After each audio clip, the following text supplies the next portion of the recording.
भगवान श्री कृष्ण, जिनका नाम ही इतना मधुर है, उनके बारे में मैं जो बताने जा रहा हूँ उसे ध्यानपूर्वक सुनिएगा। जो मानते हैं कि ईश्वर है, उनके लिए उनका निराकार रूप भी उतना ही महत्व रखता है जितना कि ईश्वर का साकार रूप। इसलिए ईश्वर को हर हाल में मानने वालों को आस्तिक और उन्हें ना मानने वालों को नास्तिक कहते हैं। ऐसे कुछ आस्तिक भक्तों का मत है कि जब कभी हम पर विपदा आती है, ईश्वर हमारी सहायता जरूर करने आते हैं। पुराणों में भक्त और ईश्वर की अटूट प्रेम से संबंधित बहुत सी कहानियाँ हैं। हमारे देश में जो कोरोना की महामारी आई है, ईश्वर उसे भी जल्द ही दूर करेंगे। हम सबको ईश्वर से यही प्रार्थना करनी चाहिए।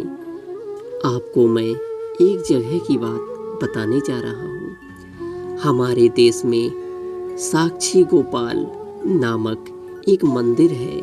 एक बार दो ब्राह्मण वृंदावन की यात्रा पर निकले, जिनमें से एक वृद्ध था और दूसरा जवान था। यात्रा काफी लंबी और कठिन थी, जिस कारण उन दोनों यात्रियों को यात्रा करने में कई कष्टों का सामना करना पड़ा। उस समय रेलगाड़ियों की सुविधा उपलब्ध नहीं थी। वृद्ध व्यक्ति ब्राह्मण युवक का अत्यंत कृतज्ञ था, क्योंकि उसने यात्रा के दौरान वृद्ध व्यक्ति की सहायता की। वृंदावन पहुंचकर उस वृद्ध व्यक्ति ने कहा, हे युवक, तुमने मेरी अत्यधिक सेवा की। मैं तुम्हारा अत्यंत कृतज्ञ हूँ। मैं चाहता हूँ कि तुम्हारी इस सेवा के बदले मैं तुम्हें कुछ पुरस्कार दूँ। उस ब्राह्मण युवक ने उससे कुछ भी लेने से इनकार कर दिया, पर वृद्ध व्यक्ति हठ करने लगा। फिर उस वृद्ध व्यक्ति ने अपनी जवान पुत्री का विवाह उस ब्राह्मण युवक से करने का वचन दे दिया। ब्राह्मण युवक ने वृद्ध व्यक्ति को समझाया कि ऐसा नहीं हो सकता, क्योंकि आप बहुत अमीर हैं और मैं बहुत ही गरीब ब्राह्मण हूँ।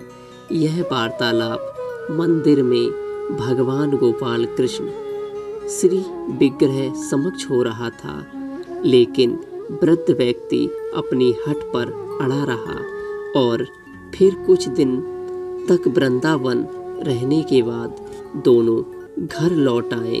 वृद्ध व्यक्ति ने सारी बातें घर पर आकर बताई कि उसने अपनी बेटी का विवाह एक ब्राह्मण से तय कर दिया, पर पत्नी को यह सब मंजूर नहीं था।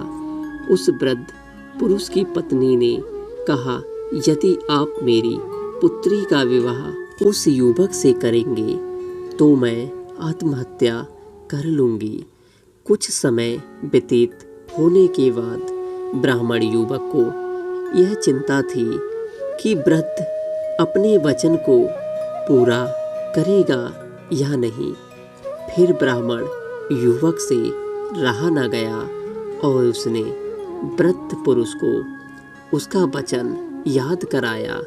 वह वृद्ध पुरुष मौन रहा और उसे डर था कि अगर वह अपनी बेटी का विवाह इससे करवाता है तो उसकी पत्नी अपनी जान दे देगी।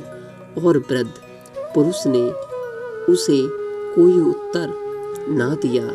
तब ब्राह्मण युवक उसे उसका दिया हुआ वचन याद कराने लगा और तभी वृद्ध पुरुष के बेटे ने उस ब्राह्मण युवक को यह कहकर घर से निकाल दिया कि तुम झूठ बोल रहे हो और तुम मेरे पिता को लूटने के लिए आए हो। फिर ब्राह्मण युवक ने उसके पिता द्वारा दिया गया वचन याद कराया।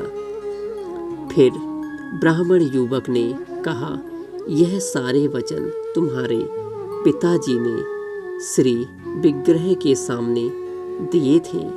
तब वृद्ध व्यक्ति का ज्येष्ठ पुत्र, जो भगवान को नहीं मानता था, युवक को कहने लगा, अगर तुम कहते हो भगवान इस बात के साक्षी हैं, तो यही सही है। यदि भगवान प्रकट होकर यह साक्ष्य दे कि मेरे पिता ने वचन दिया, तो तुम मेरी बहन के साथ विवाह कर सकते हो। तब युवक ने कहा, हाँ, मैं भगवान श्री कृष्ण से कहूँगा कि वे साक्षी के रूप में आए। उसे भगवान श्री कृष्ण पर पूरा विश्वास था। भगवान श्री कृष्ण उसके लिए वृंदावन से जरूर आएंगे। फिर अचानक वृंदावन के मंदिर की मूर्ति से आवाज सुनाई दी कि मैं तुम्हारे साथ कैसे चल सकता हूँ, मैं तो मात्र एक मूर्ति हूँ।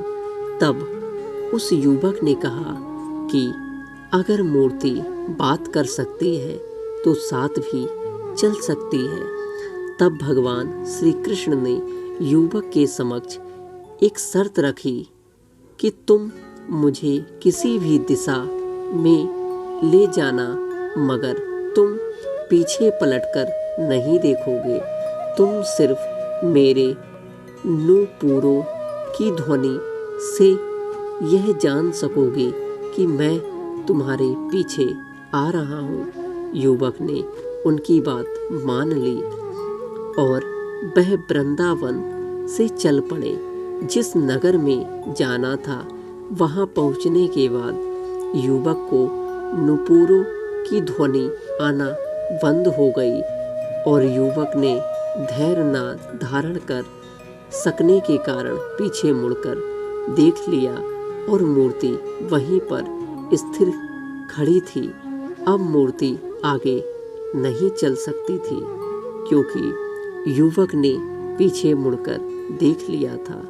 वह युवक नगर पहुंचकर और सब लोगों को इकट्ठा करके कहने लगा कि देखो, भगवान श्री कृष्ण साक्षी रूप में आए। लोग स्तंभित थे कि इतनी बड़ी मूर्ति इतनी दूरी से चलकर आई है। उन्होंने श्री विग्रह के सम्मान में उस स्थल पर एक मंदिर बनवा दिया और आज भी लोग इस मंदिर में साक्षी गोपाल कृष्ण की पूजा करते हैं। भक्तों, कोरोना का जो संकट चल रहा है उसको टाला जा सकता है जब भी भक्त सच्ची पुकार से भगवान श्री कृष्ण को याद करते हैं। तब भगवान श्री कृष्ण किसी भी रूप में आकर भक्तों को इस कष्टों से मुक्ति दिलाते हैं। और भक्तों, एक बात और, जिस तरह हमारे समाज में पेड़ों को काटा जा रहा है और पेड़ों को काटने से ऑक्सीजन की कमी हो रही है, इस तरह लोगों का विनाश निश्चित है। इसलिए पेड़ लगाएं और मछली, पशुओं आदि की हत्या करना बंद कर दें और प्रभु पर ध्यान दें। जय श्री कृष्ण।